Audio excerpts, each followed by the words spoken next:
But JB, what do you mean the journey begins? This isn't the first. Let me explain. Every new Ironman must go through the grind of hell that is Wintertodt. Wait, don't leave the video. There's no Wintertodt here, I promise. We finished that already, that's the point. Anyway, every Ironman does this because it gives so much good early loot for progressing the account. If you don't do it, are you really an Ironman? Okay, that might be taken a little bit too far. But the point is, we've already finished that grind now, and so the world is our oyster. We can go explore anywhere and do whatever we like. Now the real journey begins.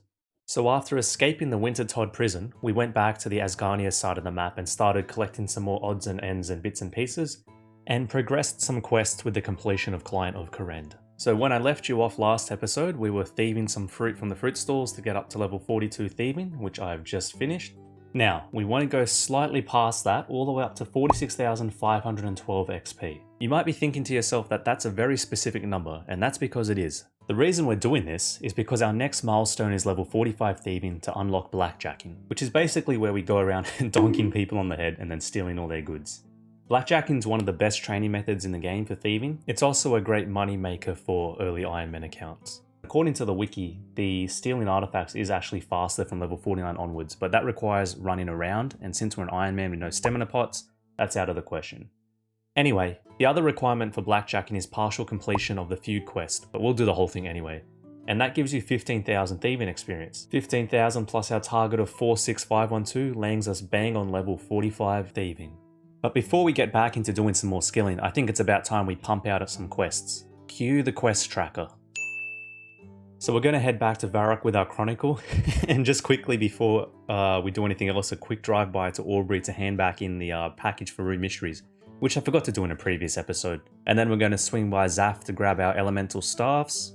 We're going to grab our soda ash, sand, spade, leather gloves, and strike runes, and then head over to Falador.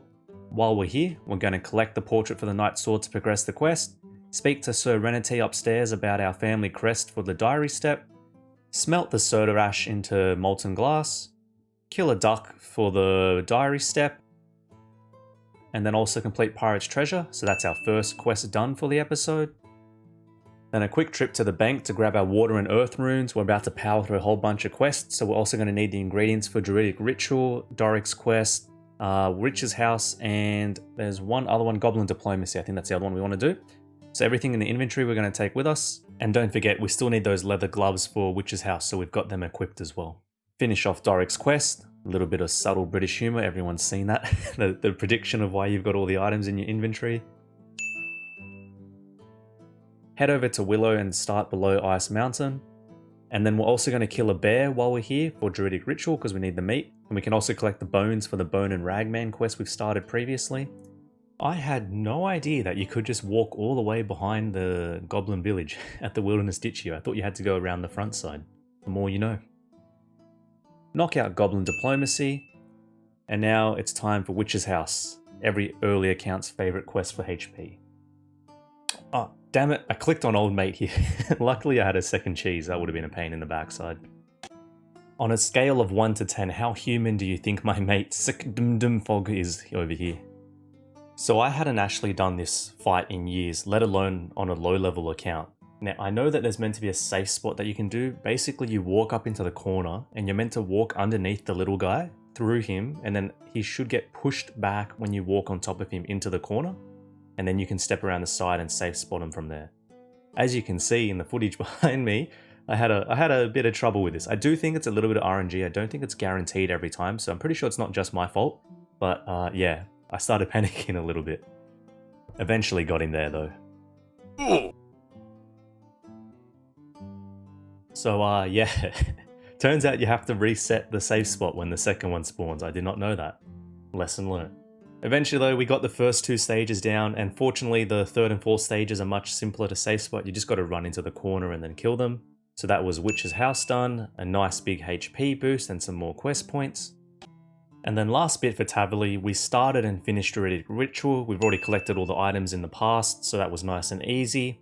Then ran over and started fishing contest. Also grabbed a pack of iron newts from the shop while we were here, and an empty vial and a pestle and mortar. Then we did a quick minigame teleport over to Clan Wars, so that we could use the bank and grab the items for Night Sword. Also restore our run energy while we were here. which I totally didn't forget to do. And using a player-owned house tab, you teleported back to Rimington so we could speak to Thurgo, mined the blue right ore, went back to Thurgo for the sword, then ran up to Falador, grabbed some items out of the bank, just our coins, our ghost speak, and the skull for restless ghosts. Yep. Imagine my surprise when I go to get the skull and it's not in the bank. I actually have no idea what happened here. I think maybe it was when I died on my way to Wintertodt a while back, but I really have no clue where the skull went. I was about to walk all the way back to Wizard's Tower to get it and then come back here, but then I realized we're going to Lumbridge next anyway, so we just kept going with what needs to be done in Falador, and then we'll pick up the skull when we go back down there. I have video proof that I picked up this skull previously. Anyway, moving on from that little setback, we went and completed the Knight's Sword. We also smelted the blue-right bar so that we can make the limbs later on for the achievement diary, but we'll come back to that in the future. We also moved our house to Polonivich.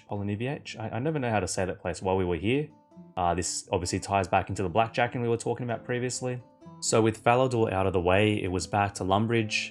Just a quick pit stop over to the Wizard's Tower as discussed to re-grab that mysteriously disappearing skull. We're also going to be heading over to Alcaridge shortly, and we want to do the Sleeping Giants quest, so that's what items we've withdrawn into inventory. The only thing we're missing is some wool, so we're just going to shear the sheep while we're here, and then finish off Restless Ghost and head over to Alcarid.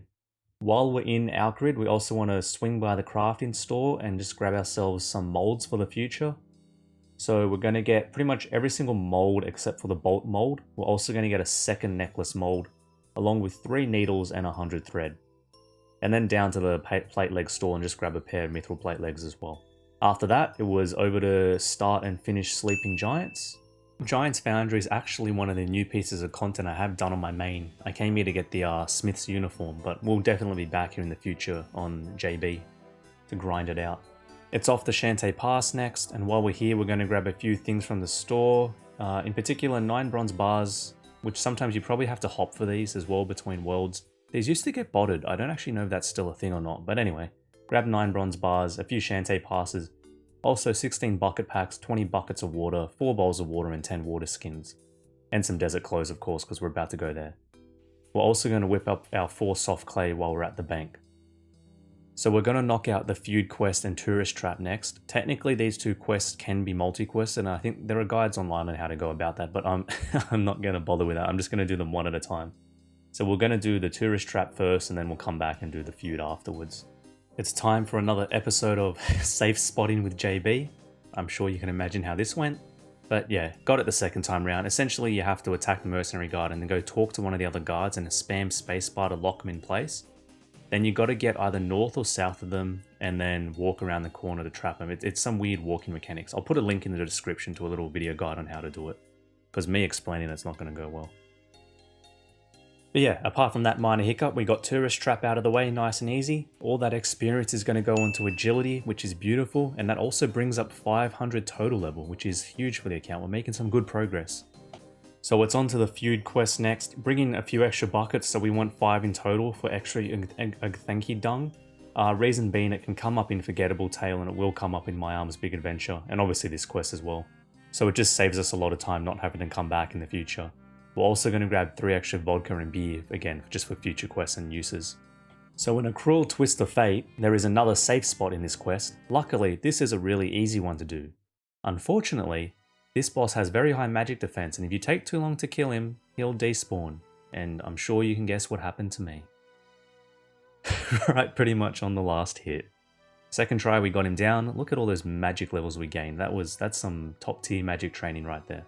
So yeah, that's the Feud done, level 45 thieving, and now we can blackjack. Deja vu, here we are thieving again. For those of you that made it this far in the video, I just want to say a huge thank you to everyone that's been, supporting me over the last few weeks. It's been incredible, like just this run on the videos. I wasn't expecting this many people to watch at all. Another good haul today, over 20 quest points, we hit 500 total level, and while I sit here blackjacking, you can go catch up on the rest of the series on the video on screen. Have a good one, guys. See ya.